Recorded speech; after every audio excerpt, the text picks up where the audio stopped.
আজ ফাইনালি বাড়ি ছেড়ে চলে যাচ্ছি। না না, তোমরা ভুল শুনেছো। তোমরা ভুল শুনবে কোথায়? আমি ভুল বলেছি।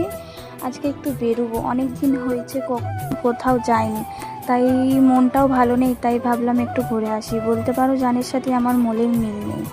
তো দেখো রেডি হচ্ছে, এখানে একটু নেল পালিশ করবো। নেল পালিশগুলো দেখছি উঠে গেছে, তাই একটু নেল পালিশ পরে নিলাম, পরে নিয়েছি। আজ যাব আমি গুসকরা, মানে সেখানে আমার মাসির বাড়ি। বর তো নেই বাড়িতে, তাই ভাইকে নিয়ে যাব।